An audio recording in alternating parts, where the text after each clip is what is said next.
How to cancel auto payment on Spotify. In this short tutorial, I'll show you how to cancel auto payment on Spotify. Whether you're looking to switch plans or stop your subscription altogether, this step-by-step guide will walk you through the process. Let's get started. First is you open the Spotify webpage on your device.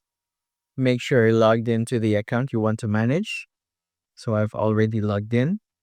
So once you're in the page, tap on your plan here, where you'll see your current subscription plan. Spotify offers several plans such as individual, student, duo, and family. Here, our plan is student. Now on the plans page, you'll see the option cancel subscription.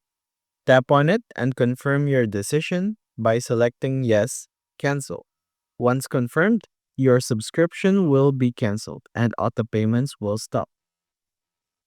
And that's it. You've successfully canceled your Spotify auto payment.